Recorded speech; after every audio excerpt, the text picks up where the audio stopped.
우주 관련된 질문도 하나 있습니다. 우주가 계속 팽창한다는 얘기는 이제 들었는데, 그러면 그 우주가 팽창하는 그 우주의 끝이 결국 이제 우주의 경계가 되는 거겠죠? 사실 경계라는 단어 자체가 저는 우주에게 적용하기가 조금은 애매한 측면이 있다고 생각을 하거든요. 물론 다양한 방식으로 우주의 지평선, 우주의 경계 이런 걸 정의를 할 수 있지만 그건 그냥 기준에 따라 달라지는 거고, 실질적으로 우주는 일단 끝이 없을 것이기 때문에 경계라는 건 사실 저는 이야기하기가 좀 어렵다고 생각을 합니다. 물론 우리가 빛을 통해 볼 수 있는 가장 먼 우주가 어디까지냐, 뭐 이런 식의 관측 가능한 범위 이런 것들은 정의할 수 있지만 그건 이제 물리학적인 정의인 거고요. 실제로 우주 공간 자체가 유한한 크기를 갖고 있을까라고 물어보면 일단 현대 우주론에선 끝이 없다라고 하는 게 보편적인 설명입니다. 공간은 무한해요? 일단은 그럴 거라고 생각을 합니다. 근데 제가 하나 조금 오해 소지가 있을 수 있지만 천문학자들은 재밌어하는 농담이라서 한번 드려보고 싶은데, 우주가 무한하다고 생각하는 관점이 사실은 지구가 평평하다고 주장하는 사람들이랑 똑같아요. 왜냐면 지구가 평평하다고 주장하시는 분들은 몇 발자국밖에 안 가보고 그 세계가 평평하다고 생각해서 지구는 곡률이 없다,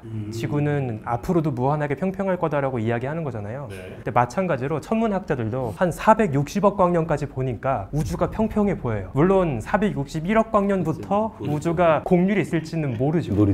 하지만 460억 광년 정도 안에서 평평하면 앞으로도 평평하겠지라고 똑같네요. 생각을 하는 거예요.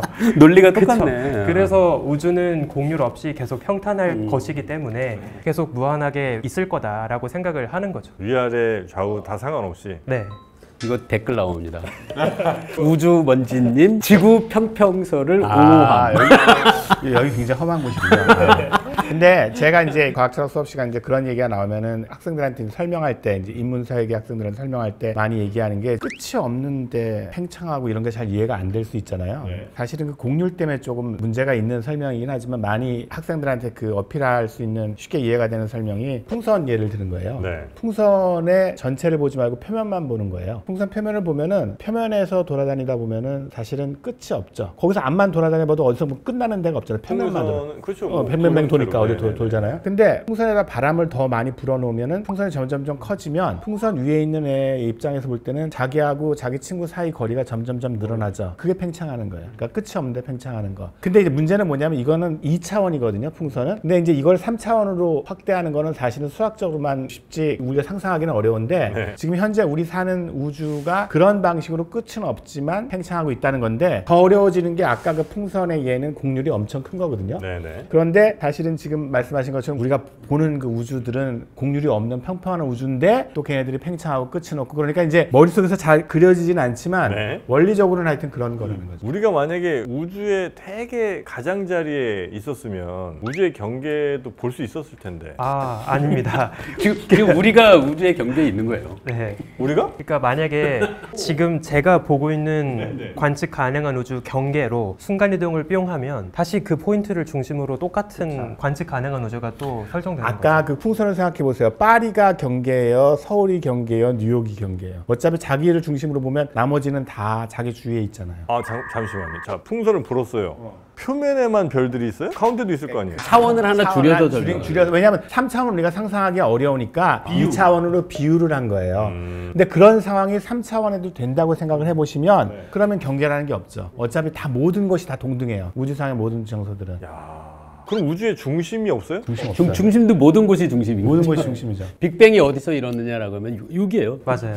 그러니까 많은 사람들이 빅뱅을 갖다가 무슨 포인트가 이렇게 막 터지는 것처럼 생각하는데 그거는 잘못된 생각이고요. 그냥 어느 순간에 없던 게 생기는 거죠. 어디서? 여기서.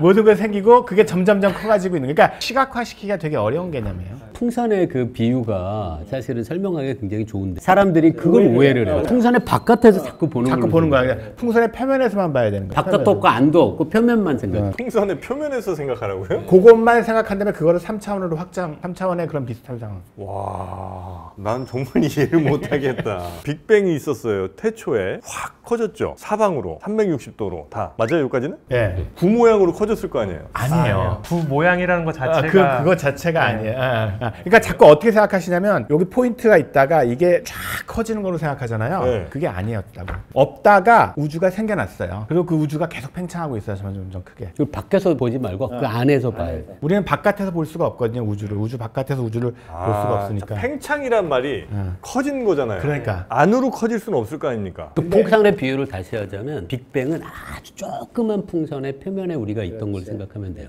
근데 그 풍선의 크기는 이렇게 커지잖아요. 그러니까 근데 지금 말씀하신 핵심을 찌르셨다. 아유. 우리말에 팽창이라는 단어, 영어의 익스펜션도 그렇고 그 단어는 바깥에서 바라보는 거에 익숙해져 돼 있어요. 그러니까 팽창이라는 단어는 이렇게 조그맸던 게 내가 바깥에서 보니까 얘가 점점점 커진다는 거를 바깥에서 서술하는데 자꾸 사용해 버렸다잖아요. 그렇게 하면 안 돼요. 물리학적으로는 천문학적으로는 틀린 서술이고요. 우주에 우리가 부분인데 우주 바깥에서 어떻게 우주를 봐요? 그러니까 우리가 우주 안에 들어가 있는데 거기서 팽창이라는 개념을 이해할 수 있어야 되는데 그 팽창이라는 개념은 지금 말씀하신 게 훨씬 더 가까운 거예요. 야, 그 사방으로 막 커지는 게 팽창 아니에요, 어쨌든? 그건 맞죠. 맞는데, 그러니까 그가 어떤 의미냐면 아까 얘기했지만 이렇게 조그말 때는 내가 옆에 있는 애랑 1광년 차이밖에 없었는데 팽창하고 나면 얘가 똑같은데 10광년이 되고 100광년이 되고 1000광 점점 멀어져. 멀어지죠. 자, 왼쪽에 있는 애랑 1광년에서 5광년 됐어요. 오른쪽에 있는 애랑 계단도 걔도 일반 똑같이 오르는 모든 사방팔방으로 전부 다. 그 전에 우주먼지님이 재밌는 비유 하셨잖아요. 뭐였죠? 고무줄에다가 일정한 간격을 넣은 다음에 고무줄을 잡아당겨. 그러면 고무줄에 이렇게 매듭 사이의 거리가 어떤 매듭을 보더라도 같이 들어요. 우주의 중심이라고 할 수 있는 게 없고 우리가 우주의 중심이기도 하고 우리가 우주의 경계이기도 하다고요. 오늘 우주 얘기는 여기까지만 좀 하겠습니다. 와, 이건 한번 제가 다시 한번 이해를 좀 해보고. 한국 철학계의 물리학 수준이 이 정도입니다. 저는 모르겠어요. 높은지 모르겠어요.